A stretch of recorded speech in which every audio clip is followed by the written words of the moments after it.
Christine, welcome to Live Your Life with Purpose podcast. I'm really extremely excited to connect. We've known each other for a few years when I came into the Hanover, and you were, at the time, you were the Chief Human Resources Officer. And then we reconnected after I started working for myself, and you were working for yourself. And I just wanted to connect, and we've had some great conversations since. And so really excited to kind of just talk to you a little bit more with regards to one, just who you are, who you were before you started coaching, and kind of now who you are after coaching. Because I think that as we've talked, there's not necessarily two different people, but certainly have really taken a deliberate change for yourself, which is fantastic. And so really excited to kind of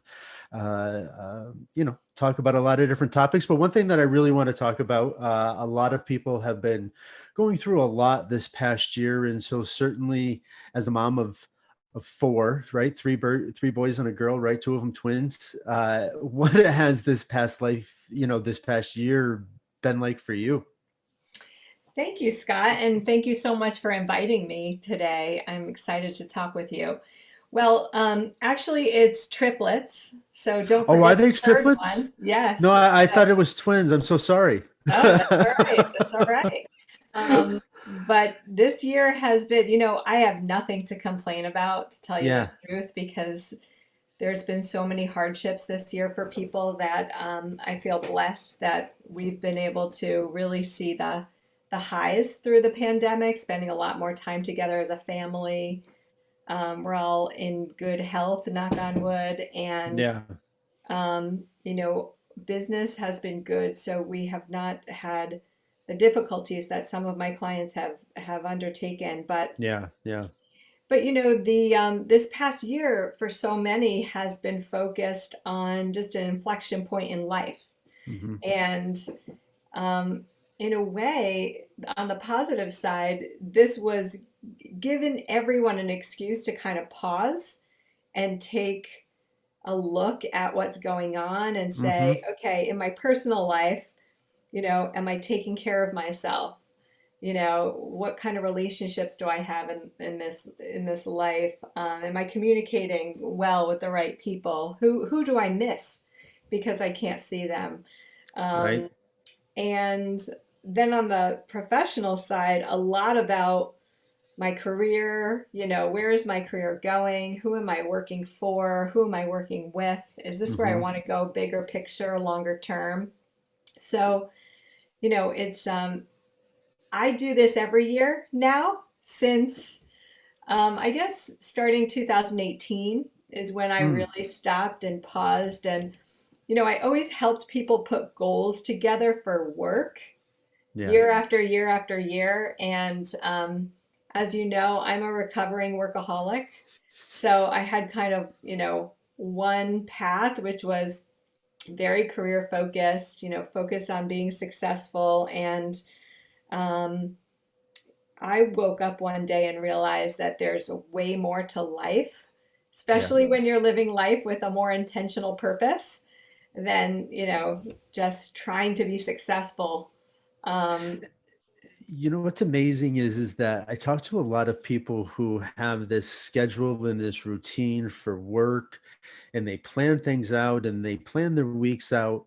But then when you start talking to them about personally how do they do that for themselves, it's like, oh, I never even thought about doing that. it's And true. it's just it's so it's such a common thing for people to work. And then when they're out of work, it's like the escape. And so I don't want to, I don't want to think about anything that could potentially be work related. But this is the fun stuff. Like this is, this is the things that, you get to understand what gives you joy, what gives you happiness, what brings you happiness, and so, yeah, so it's critical for folks to really just take that pause, regardless of where they are. And certainly corporate life is that for a lot of different folks, but there's still a way to balance all of that.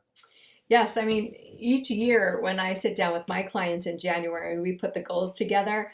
We talk about 3 to 5 personal goals, and 3 to 5 professional goals. And Mm-hmm. I have this life wheel that I use with them. It's sort of ranking your life on the spiritual aspects and the educational aspects and family, self-care, wellness, all of those things.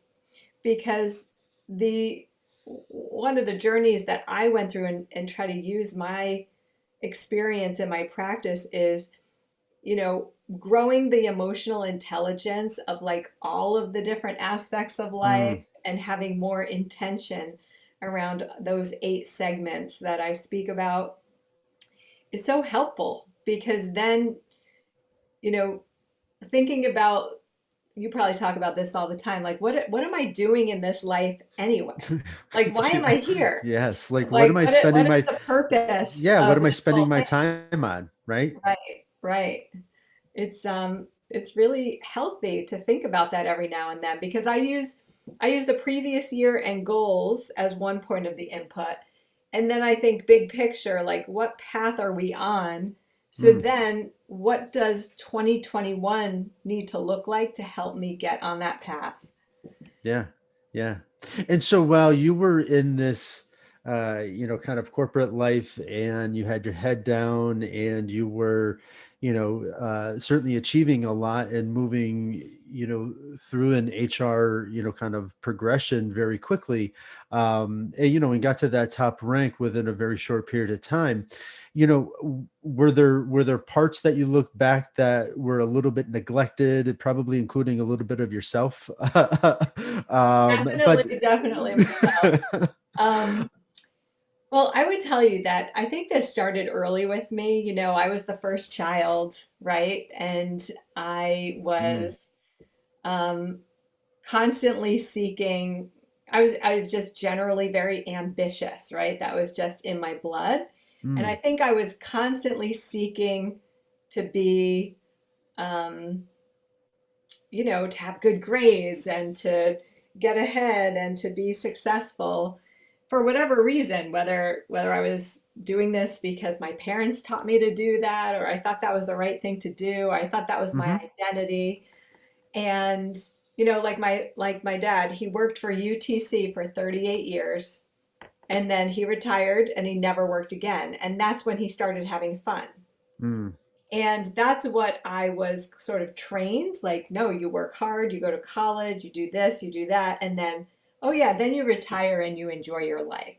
hmm And hmm I woke up one day realizing, well, what about people that retire and then get sick or they don't even get to retirement and they're like, I don't want to be miserable for 38 hmm years before I Yeah. start enjoying life. Right? So I started to change my mind about that plan. Yeah. Yeah. I had that realization. It kind of slapped me in the face with, losing both of my parents at an early age. After I lost my mother, it was just, you're sitting back and doing some reflecting and thinking about, okay, well, my father passed at 45, my mother passed at 66, and here I was 40 years old. And was I doing things intentionally? Was I, like, what had I done with that first 40 years, and it just realized that a lot of it was just left to chance.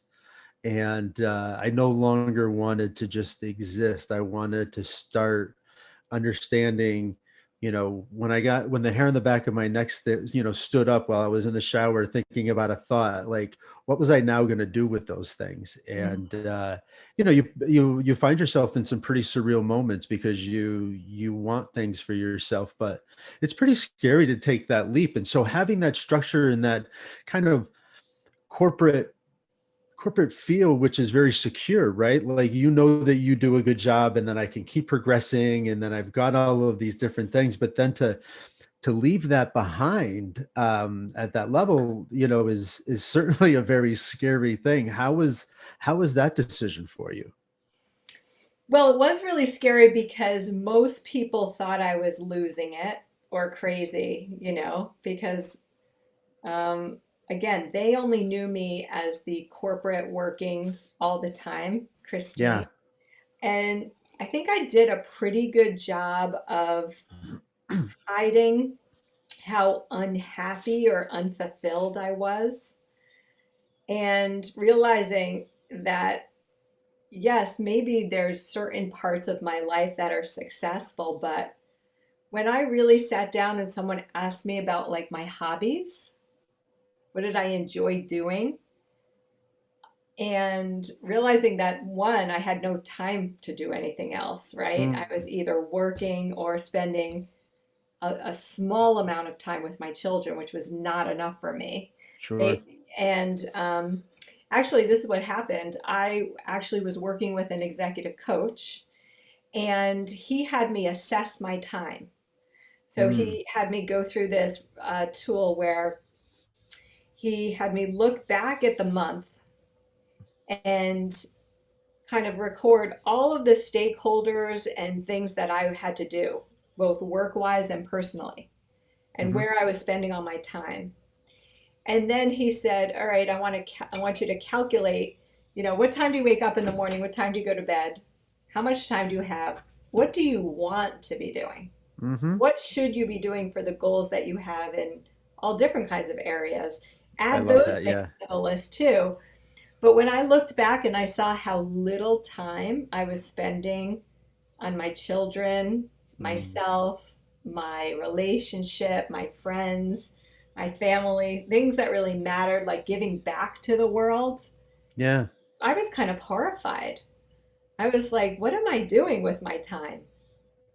Yeah, it really becomes an awakening experience when you start to think that. I like to use kind of like a glass jar analogy, right? Like if you intentionally put your priorities in first, then you can just add everything in later. But if you don't and you put everything else in first, then you'll never be able to make room to make time for those things that truly give you energy, and Right, so that's really where I found myself is that like I wasn't taking care of myself. So I really didn't have much energy for everyone else. And then if I'm not thinking about who I want to be and how I want to act in different situations, then I'm not really making any progress, nor am I really holding myself up to this account of this place of what I want for myself.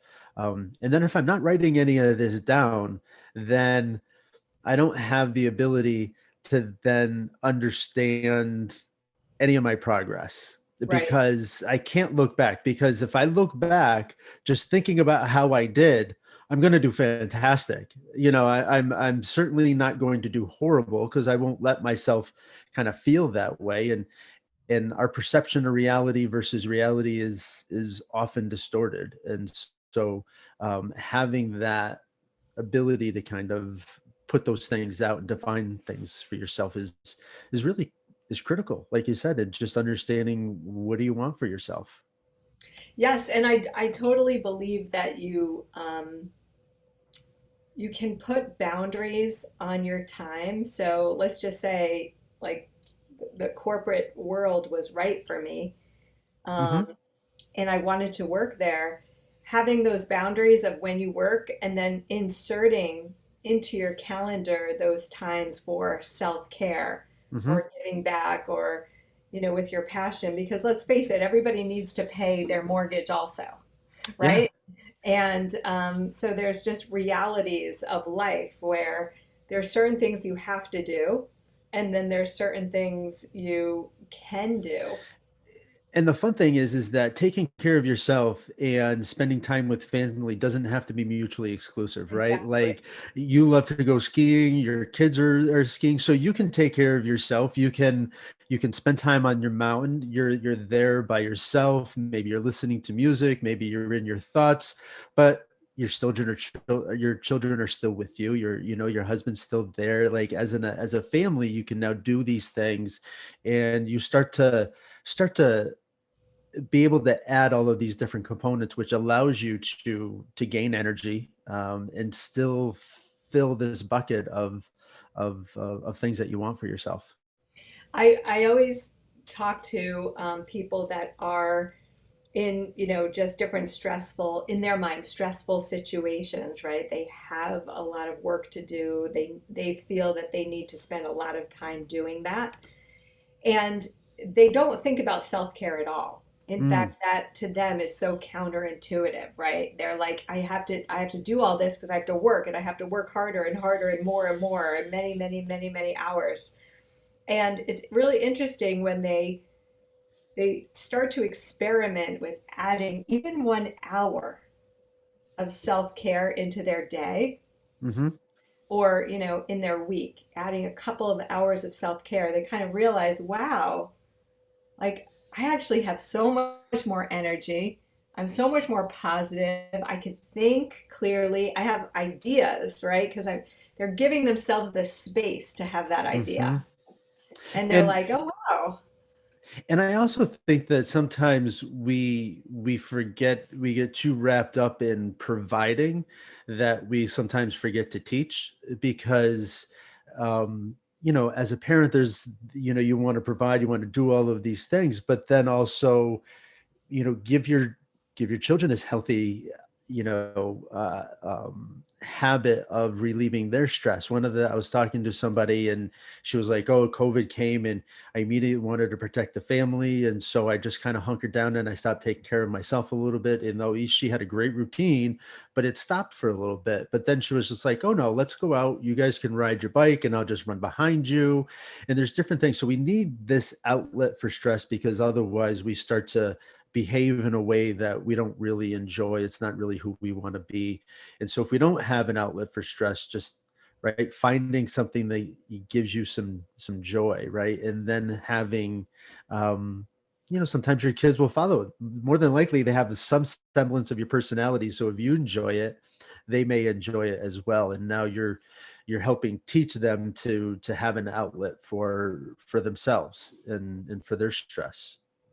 Yeah, I mean, this is an exercise that I like to do with people, no matter the age, right? And sometimes I'm doing this with 50 or 60-year-old people, really writing down the 10 things that give them the most energy, that Mm, really recharge them.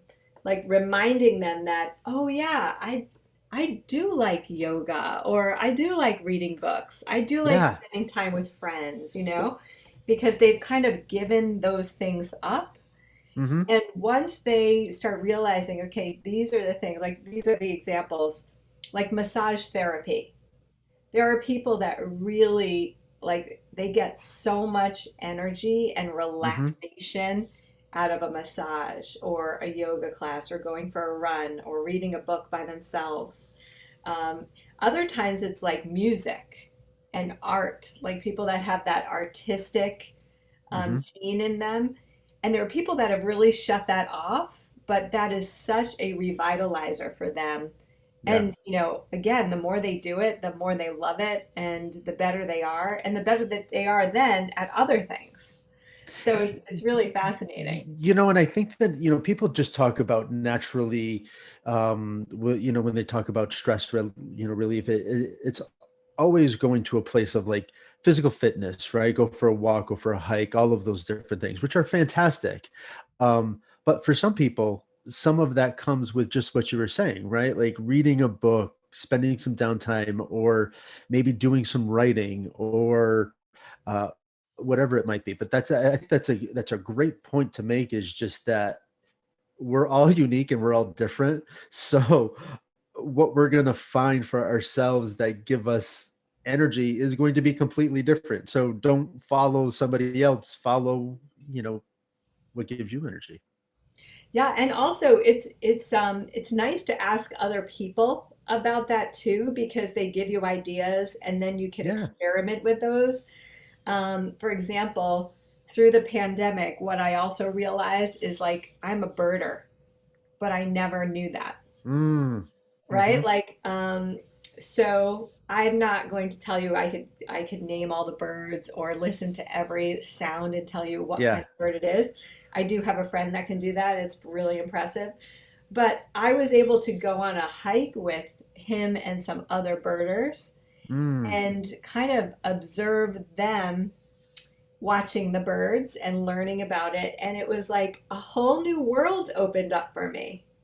And it's such a peaceful experience, right? Just even sitting outside listening to birds, like if you need to relax for a little bit, that's one thing that's a great way to just sit in some sun and listen to the birds. It's fascinating. It's fascinating. Yeah. So, you know, because I do know people that really don't have any hobbies. Mm.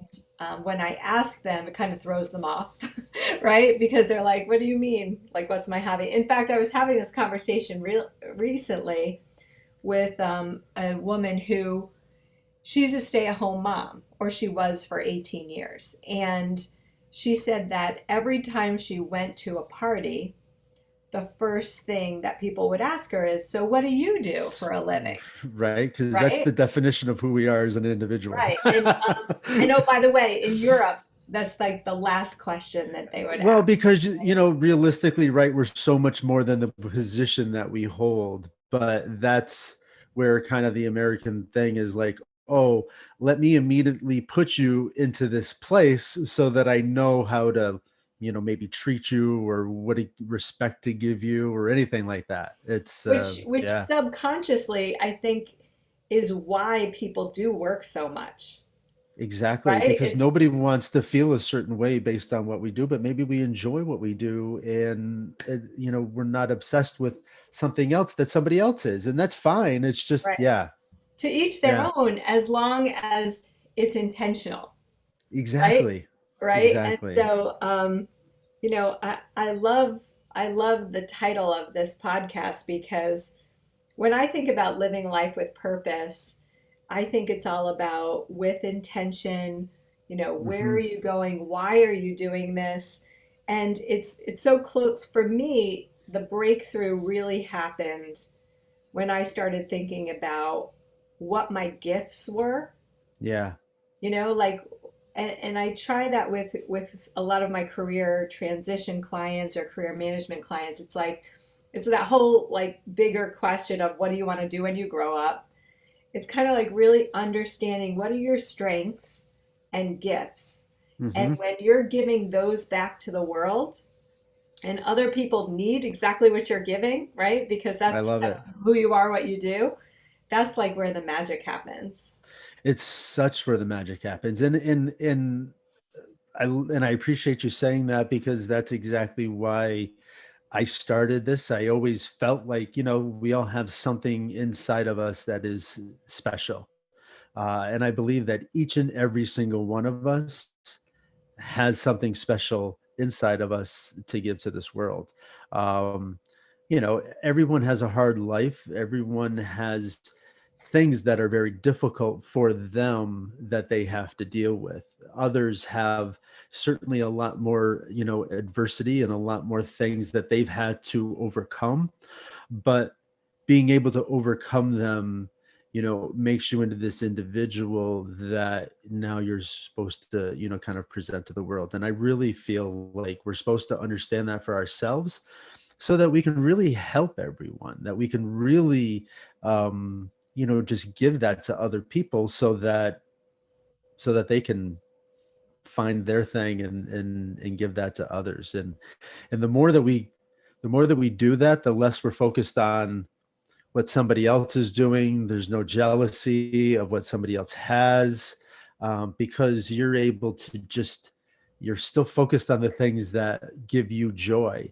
And so you're no longer, if somebody has something else that, maybe is more than what you have, that's fine. I don't really want that. I want this. And so Right. that's really where the power comes in. But it takes a lot to get there. I mean, it's a hard place to get to. There's a lot of accountability that we have to work through. And I think that having support is really the key. Have you always found that you've had like a supportive group, or did you surround yourself with a supportive group, or what was that like for you? You know,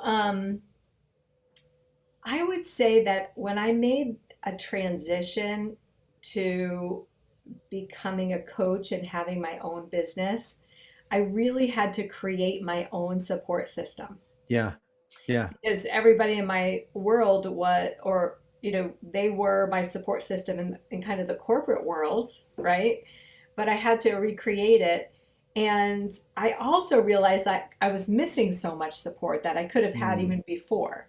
So, mhm. what I mean by that is like just like the power of networking.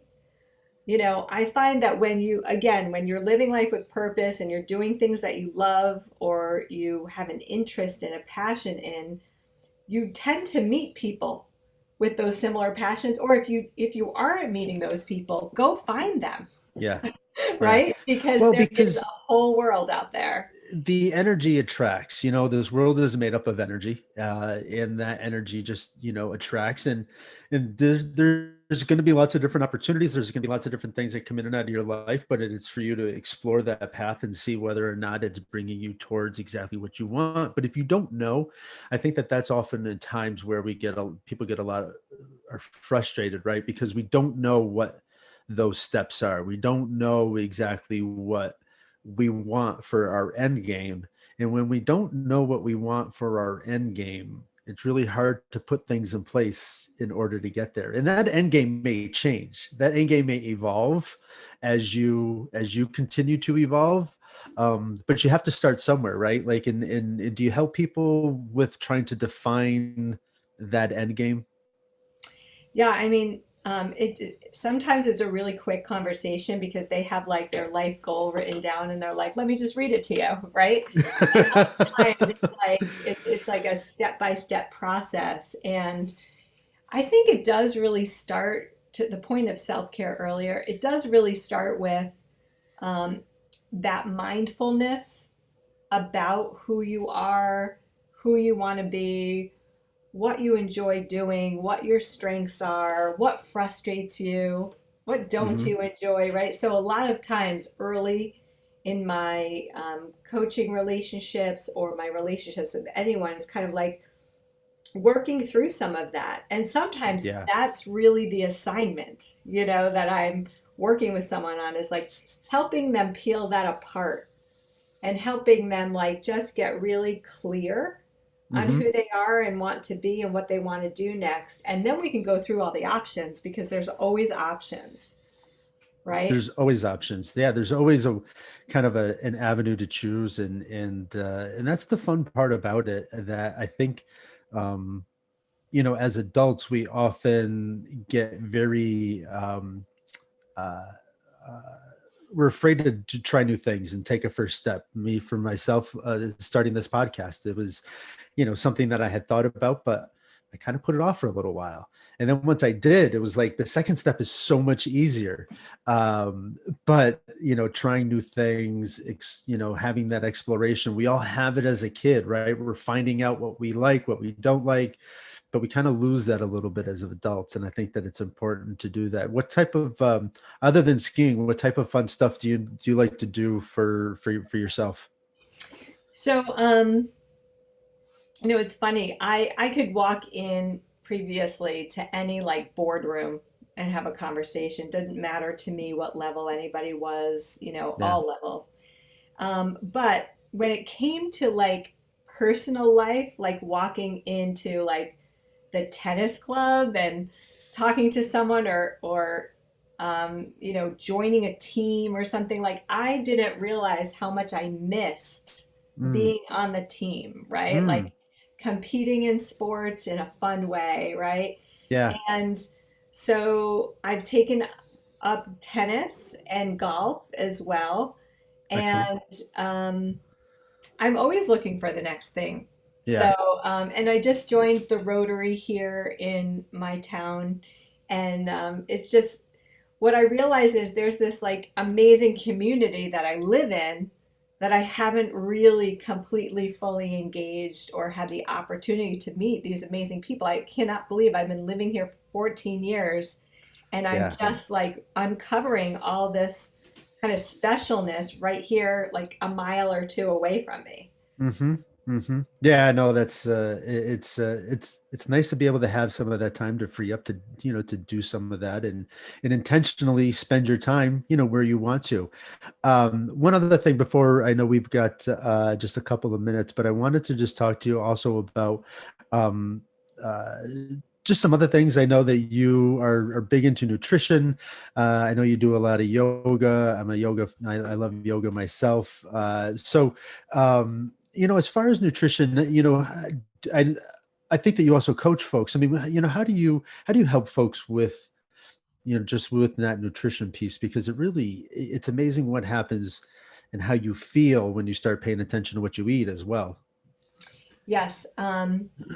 So a couple of things for me. It's what I've realized about myself. Um, I turned 50 last year, and I I realized a couple of things. One, I had a breakthrough about my eating habits. Mm, I had unfortunately been on a diet since I was about 12 years old. So I had this really um, unhealthy relationship with food and yeah. dieting, self-image, and I was not very nice to myself, right? I Mm, was way, way nicer to other people about who they are and just accepting everyone for what they are, but not really myself. So that was a big breakthrough that I've had recently. And now what I do is what I've realized when I feel the best is when I'm eating kind of whatever I want, but in small quantities. yeah. Um, Low sugar, low carb. Um, I've been eating I actually eat better or feel better when I'm in more of a plant-based diet, even though Yeah. for Me so too. many years I had people like trying to push all kinds of meat protein down into me because they told me that was going to give me like the ultimate, physical fitness. And like, I can't even contemplate eating another piece of chicken. Like, I don't Yeah. know if I won't be eating chicken for a really long time, mostly because of all the chicken I thought I had to consume at one point in my life. But for me, it's really about the proper nutrition, like the proper micronutrients, macronutrients. I'm a big fan of proper supplementation in terms Hmm. of omegas, in terms of just getting all of the like vitamin D, magnesium. I take a supplement to reduce oxidative stress into my body. Yeah. You and Um, me both. I'm a huge believer in sleep. So Yeah.